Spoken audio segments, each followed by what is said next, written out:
Greetings and welcome, open-minded viewers, to part 2 of our 4-part series, Climate Solution, a revealing documentary by United in Heart.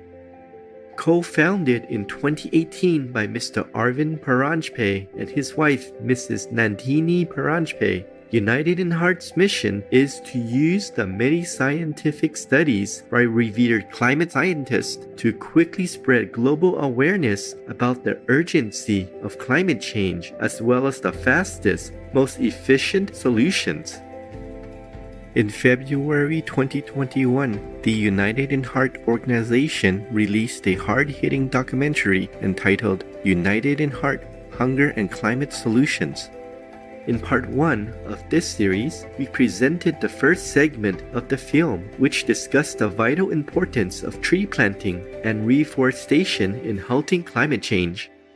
On today's program, we continue with the second segment of United in Heart: Hunger and Climate Solutions. If we want to solve climate change, we need to understand tree planting is only half the story. So let me share with you a couple video clips taken from scientific presentations. These clips explain how diet and rainwater conservation activate Earth's regenerative life forces. In 1992, after the Rio Summit, there were 3 conventions formed at the UN. There were 3 major problems identified.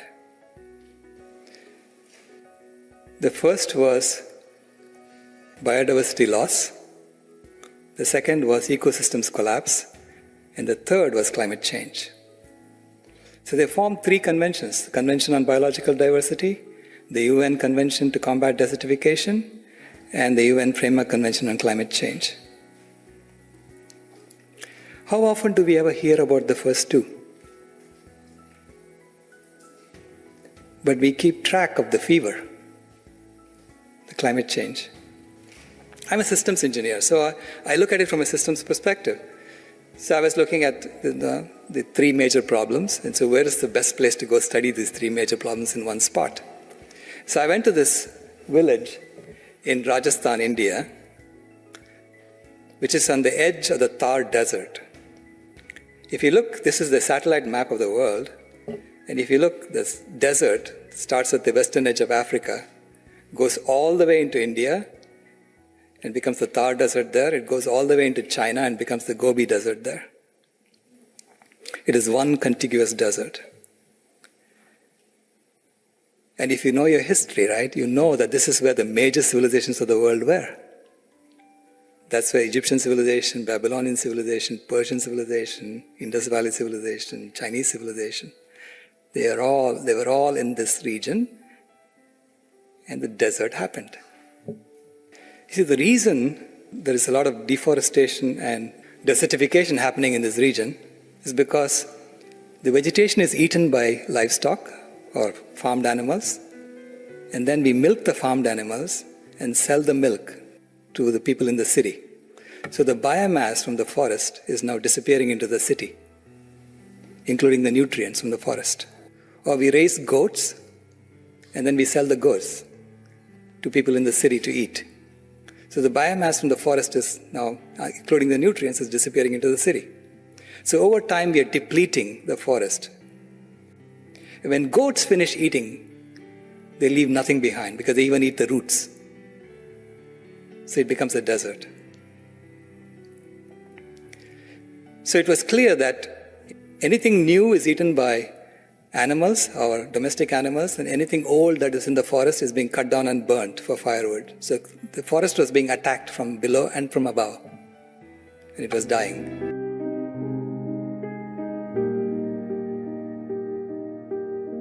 Forests play a critical role in halting climate change. Living trees, the ground cover, and even the soil in a forest draw massive amounts of CO2 out of Earth's atmosphere. The term carbon stock means the amount of CO2 that has been sequestered from the atmosphere and is now being stored within the living biomass of the forest ecosystem. Because if you look at the global land carbon stock, the land carbon stock is high where the forests are, and it's low where the deserts are.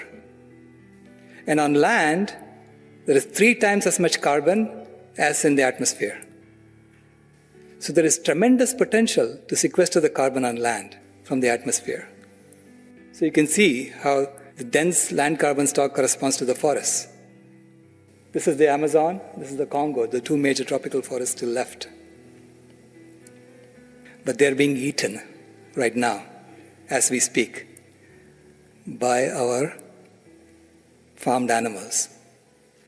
You can see the cows surrounding the Amazon, they're eating into it. You can see them surrounding the Congo.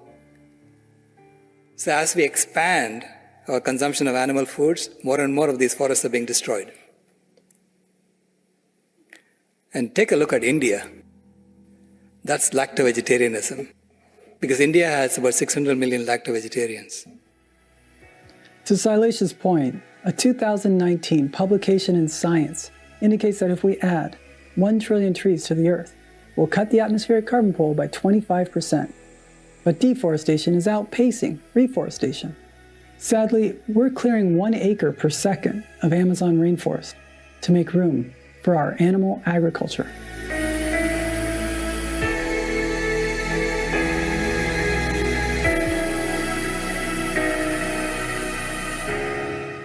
%80 of all rainforest loss in the Amazon is due to raising cattle, with another 10% lost due to growing crops to feed them and other livestock. And remember, these livestock are grazing.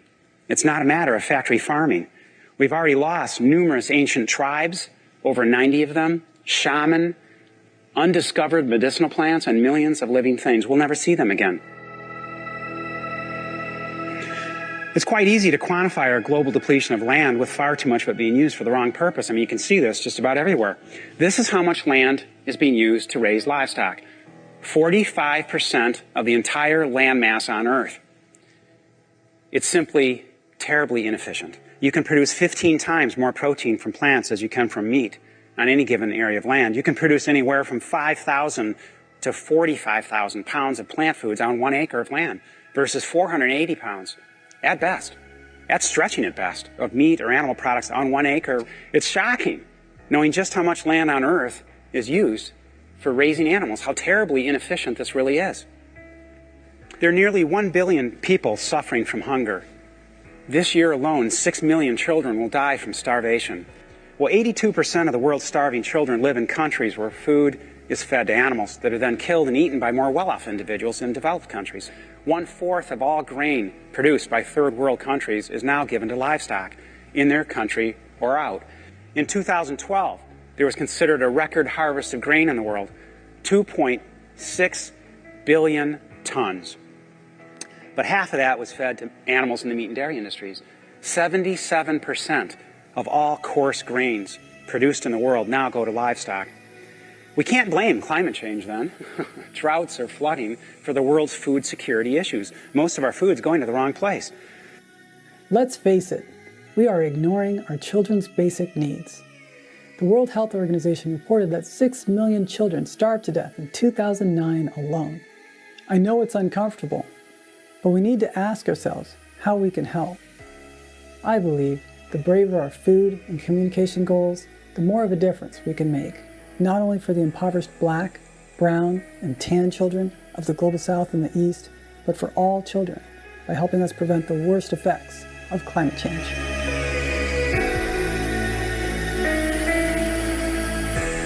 Now, isn't this a beautiful countryside scene? Beautiful blue skies and green grass and rolling hills. This happens to be in the northeast section of Victoria, Australia, where I was researching the ecological effects of their food choices.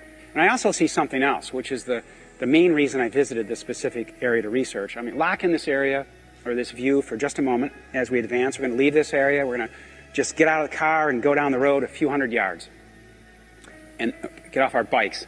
And this is what we see. This 1,000-year-old forest is what that cattle ranch used to be.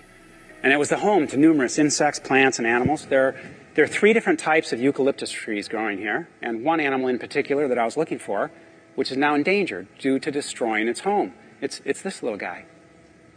All of his family members were killed. Thousands are each year. He now lives in a small, remote rescue area. The koala is an example of how lack of awareness leads to destruction turmoil, and death. But don't lose hope. We can educate ourselves, and we can restore the life-protective forces of Mother Earth.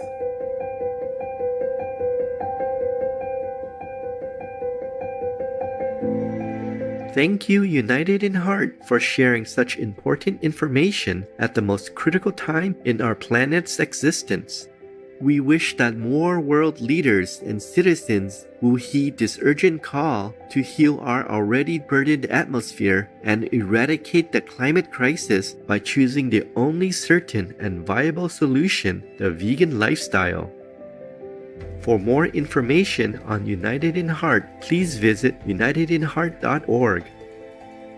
Beautiful viewers, thank you for your company today.